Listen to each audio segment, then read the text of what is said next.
Tak dapat dipungkiri, kekerasan memang mengintai ratusan anak-anak yang tinggal di kawasan rentan ini.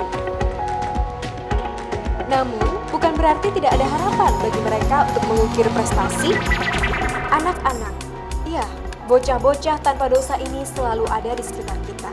Tidak terkecuali di tengah kompleks lokalisasi Gang Doli, Surabaya.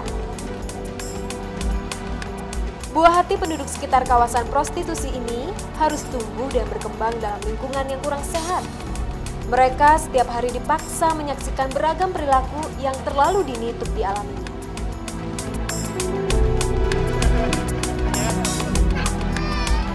Sebenarnya, apa pendapat mereka tentang lingkungan keseharian yang setiap hari dijalani di kawasan Doli ini? Minum-minum gitu.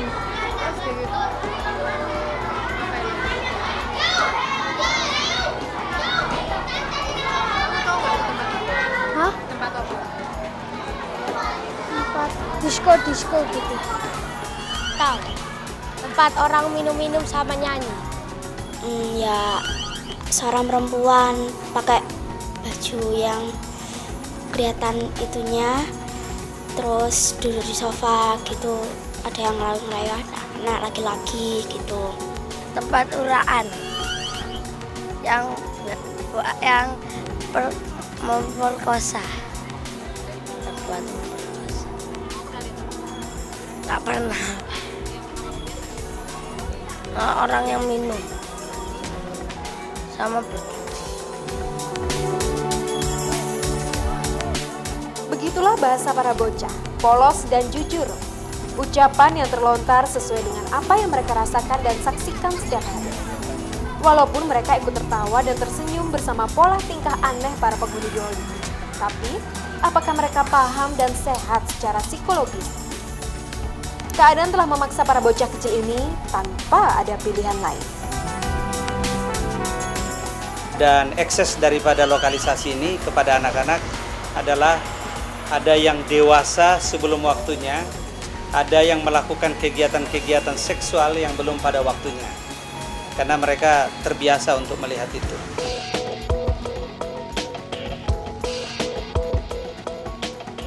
Omong kotor, tidak senonoh, bahkan cenderung porno kerap mereka dengar.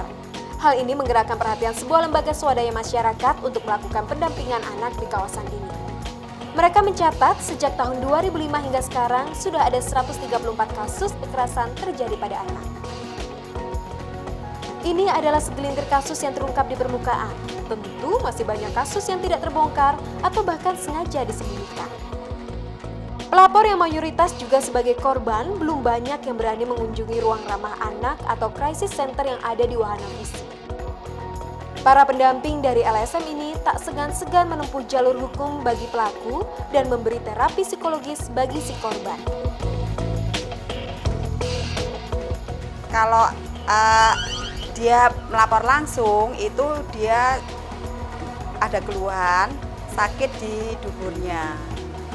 Jadi berak, waktu dia berak itu sakit, terus mengeluarkan darah. Tak dapat dipungkiri, kekerasan memang mengintai ratusan anak-anak yang tinggal di kawasan rentan ini.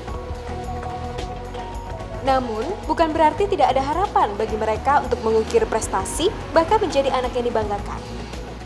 Contohnya Tari.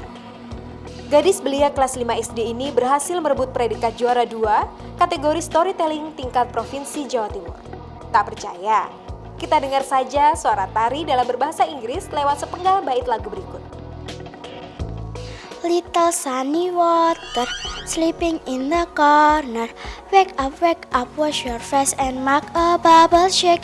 Ooh, shake it to the left and shake it to the right. Bind the egg, bind to the egg and bind to the west. Bind to the egg and you like bells.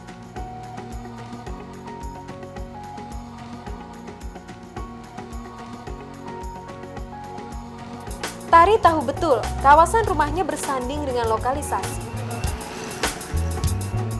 Bahkan setiap pagi saat berangkat sekolah, Tari harus melewati Gang Doli. Benci banget. Nggak suka kalau di situ banyak orang-orang minum, terus banyak anak-anak nakal, banyak orang-orang mabuk, banyak orang-orang rokok gitu. Paling nggak suka. Meskipun rumah saya di dekat Bali, tapi saya nggak cenderung terpengaruh sama itu.